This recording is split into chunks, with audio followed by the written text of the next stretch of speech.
We move outside the top 100 in ADP. We find Riley Green at 101.5, Mike Trout at 102.5, and Christian Yelich with an ADP of 107.3. Riley Green, just 24 years old, continues to improve. I question how high the upside really can get just because he plays his home games in Comerica Park. It's a tough park to hit in, and he just doesn't steal bases. Even with that, he's a fine player, what he's developed into. Trout and Yelich, I don't know. 33 years old, both returning from different surgeries. Trout had 2 surgeries on his left meniscus last season. Yelich is coming back from back surgery. Both were really good when they played. Trout's sample size, obviously much smaller than what we got from Christian Yelich. Chris, we talked about this recently. Are you worried at all about the recent reports on Christian Yelich that they're going to bring him along slowly in spring and don't know if he's going to be ready for opening day type thing? It's less that and more just coming to grips with the fact that it's a 33-year-old coming back from back surgery. And I was maybe being a little too... I moved him down a lot. I think I'm going to steal a Scott word, blasé. Blasé. Blasé, is that a word I use? I feel like that's a word you've used. I've probably used it before. And so I'm sanguine. Sanguine is the word I use. That's the word. That's the one. I am increasingly worried about just what Christian Yelich's likelihood of actually living up to expectations are. It's annoying because he was really, really good last year. Yeah. Kind of bounced back to MVP level. And if he can get there again, I would love that. But it's just, how many times do you want to bet on a 33-year-old doing that? It doesn't seem like the smartest bet you can make.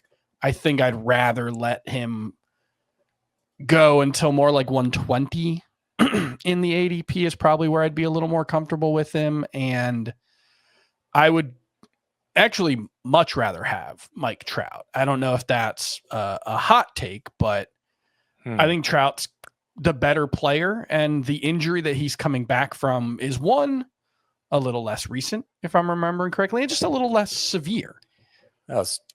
It happened twice to the same meniscus, which was frustrating. But here's the thing I want to point out. Okay. I want to go on a very short rant. Sure. One, I'm not looking at the comments, but I'm sure there are like 12 comments that are like, he can't stay healthy. We know he can't stay. I don't care. We're all aware. We get it. Mike Trout can't stay healthy. We're all on the same page on that one. We don't need anyone to say it. Don't ever say it again. The stat is he's played 41% of his team's games the last 4 years. He is more annoyed about this than you are. Here's what I will say. From his age 31 through 34 seasons, Ken Griffey Jr. played 81% of his team's games. The 4 years prior to that, actually, I might have it wrong. From his age 31 to 34 seasons, he missed 51% of his team's games. In the next 4 years, he played 81%. So I just want to point out that the other historically great, no doubt about it, first ballot Hall of Fame center fielder whose career was derailed by injuries, did stay healthy in his mid to late 30s. I'm not saying Mike Trout is fated to follow the same career path. I'm just saying that when the only knock on a player is they can't stay healthy and they come at a significant discount, you should buy in. Because if Mike Trout did manage to get 600 plate appearances, top 20 player at least. I mean, 600 probably isn't going to happen. Let's aim a little lower than that. But that's what I'm saying. If he got to 600, there's no doubt he's a top 20 player, right? Sure. He was on a 50-30 pace last year. Yeah. And I'd be surprised if he ran more given the injury. Or set a career high in home runs. But his per 150 game pace over the last 4 years is still like 47 homers. And I did look at what just taking his 162 game pace from the last 4 seasons and taking 20% off. So if he did manage to play 80% of the team's games like Ken Griffey Jr. did in that stretch, 276 average, 87 runs, 37 homers, 76 RBI, 6 steals. That's awesome. That's probably a top 50 finish. Yeah.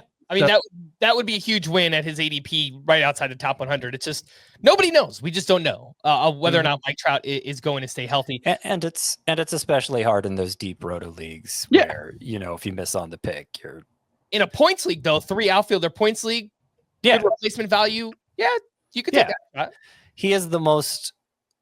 I just said Luis Robert was the most high variance of the high variance group. Well, that was until we got to Trout, because I think Trout is actually number one, to the point that I don't think I can take him in a 15-team roto league unless 15 would be hard unless he slides to like pick 150 or something, something unrealistic.